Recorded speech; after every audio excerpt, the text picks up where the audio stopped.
위월케 이야기는 현대 비즈니스 역사에서 가장 극적인 붕괴 중 하나입니다. 2019년 여름 사잡 70억 달러 이상의 가치를 지닌 회사는 불과 몇 달 만에 그 가치가 75% 이상 하락했습니다. 이는 스타트업이 적절한 감독 없이 과도한 자금을 받았을 때 발생하는 일이 어떤 모습인지 보여주는 경고적인 이야기로 무모한 지출, 수익성 부족, 그리고 투자자와 직원들을 놀라게 한 장대한 몰락으로 이어졌습니다. 위월키의 운명이 급변한 속도는 많은 이들에게 이렇게 유망한 벤처가 어떻게 이렇게 빨리 무너질 수 있는지에 대한 의문을 남겼습니다. 이 사가의 중심에는 공동 창립자이자 전 최고 경영자 CEO인 아담 뉴먼이 있었습니다. 이스라엘 해군에서 복무한 후 뉴욕시로 대학을 다니기 위해 이주한 이스라엘 출신의 기업가인 뉴먼은 위워크를 2010년에 창립하기 전 여러 비즈니스 벤처에 손을 댔습니다. 그의 초기 아이디어는 브루클린에서 사무실 공간을 분할하는 것에 대해 집주인과 나눈 대화에서 시작되었습니다. 그는 건축가 미겔 맥켈비와 팀을 이뤄 그리엔데스크라는 공유 오피스 개념을 출시했으며 이를 판매한 후 위워크를 설립했습니다. 위워크가 공동작업 공간 시장에 진출한 시점은 완벽했습니다. 2008년 금융위기 이후 뉴욕시는 높은 공실률로 어려움을 겪고 있던 상업용 임대주들로 가득했습니다. 위워크는 유연한 사무 공간을 제공하여 증가하는 기업가와 프리랜서들의 수요를 충족시키는 해결책으로 자신을 내세웠습니다. 첫 번째 매장인 맨해튼 그랜드 스트리트의 지점은 빠르게 인기를 끌었고 1년 이내에 회사의 규모는 2배로 성장했습니다. 그 후로 성장은 기하급수적이었습니다. 2015년까지 위워크는 23,000명의 유료 회원을 보유하고 섬지 2개 지점에서 운영되며 크게 확장되었습니다. 회사의 가치는 100억 달러에 달했습니다. 멤버십은 월 45달러부터 시작했으며 위워크는 단순한 사무실 임대업체 이상으로 자신을 마케팅했습니다. 그것은 하나의 커뮤니티이자 운동, 심지어 문화적 변화로 여겨졌습니다. 직원들과 회원들은 위워크의 라이프 스타일을 받아들였고 뉴먼의 거대한 비전은 브랜드를 둘러싼 거의 종교적인 열정을 불러일으켰습니다. 위워크의 급격한 성장은 벤처 캐피털 회사 벤치마크를 포함한 주요 투자자들의 대규모 투자를 유도했습니다. 그러나 전환점은 2017년에 발생했습니다. 일본의 대기업 소프트뱅크가 마사요시 손의 주도로 위워크에 대규모 투자를 하기로 결정했기 때문입니다. 소프트뱅크는 80억 달러를 위워크에 투자하며 그 가치를 200억 달러로 끌어올렸습니다. 소프트뱅크의 지원을 받은 뉴먼은 더 큰 생각을 하게 되었고 위워크는 급속한 글로벌 확장을 시작하며 전 세계 도시들에서 거대한 사무 공간의 장기 임대 계약을 체결했습니다.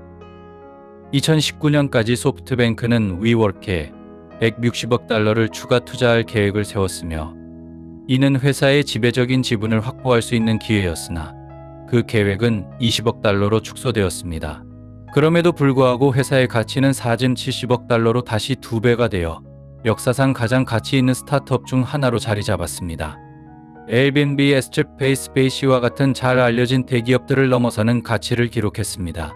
하지만 위워크의 성공 뒤에 있는 숫자는 맞지 않았습니다. 경쟁업체인 아이브지우9, 레지우스는 비슷한 비즈니스 모델을 운영하며 위워크의 가치를 유지하면서도 수익성은 매우 높은 편이었습니다. 투자자들은 위워크가 왜 그렇게 높은 가치를 지니고 있는지 의문을 제기하기 시작했습니다. 현실은 위워크의 비즈니스 근본이 심각하게 결함이 있었다는 것이었습니다. 회사는 지속 불가능한 속도로 현금을 소진하고 있었으며 수익을 올리지도 않은 채 무모하게 확장하고 있었습니다. 그 손실은 막대했습니다.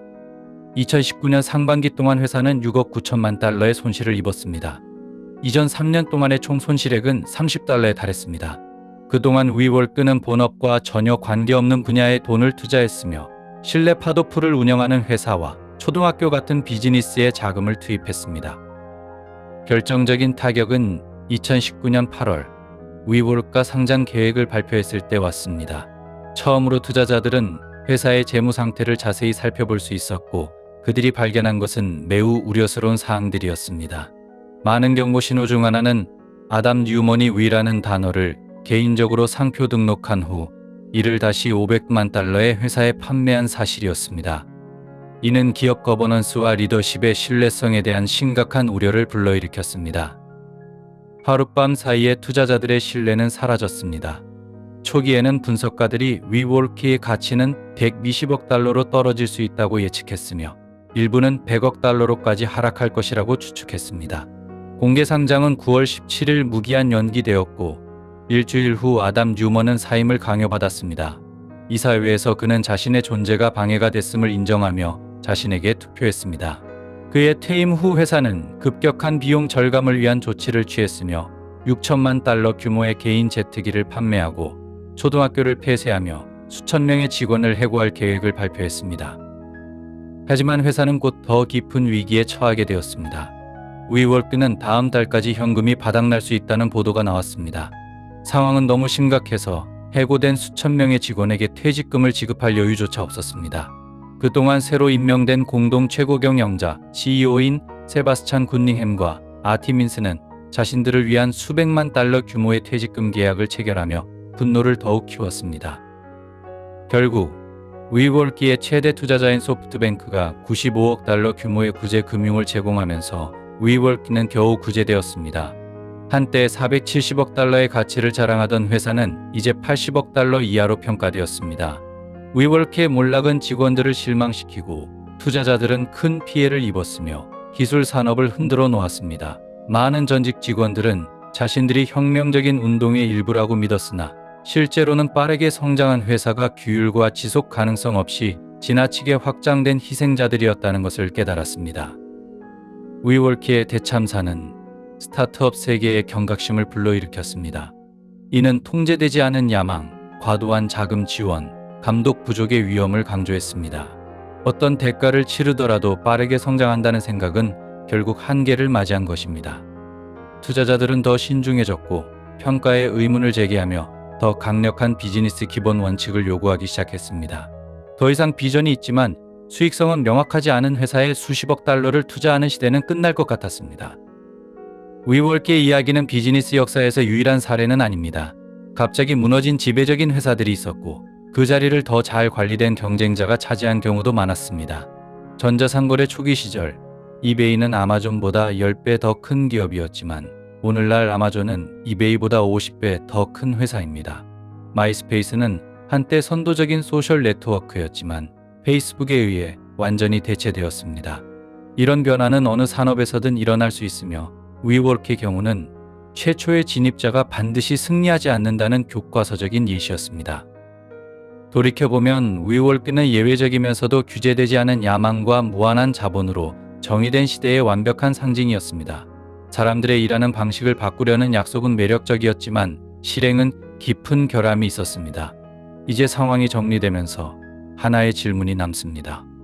위워크는 다시 일어날 수 있을까요? 아니면 투자자들이 비용을 아끼지 않고 꿈에 베팅했던 시대의 유물이 될까요?